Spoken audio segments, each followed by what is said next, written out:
திருச்சிற்றம்பலம்.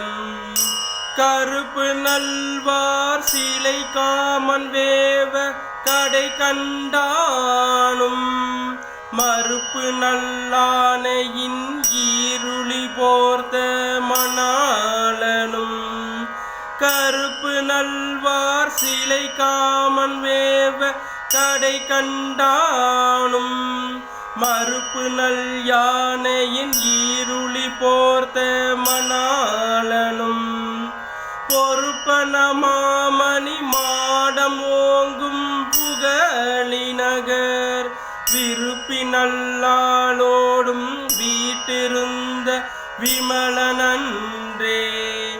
பொறுப்பன மாமணி மாடம் ஓங்கும் புகழிநகர் விருப்பி நல்லாளோடும் வீட்டிருந்த விமலனன்றே. திருச்சிற்றம்பலம்.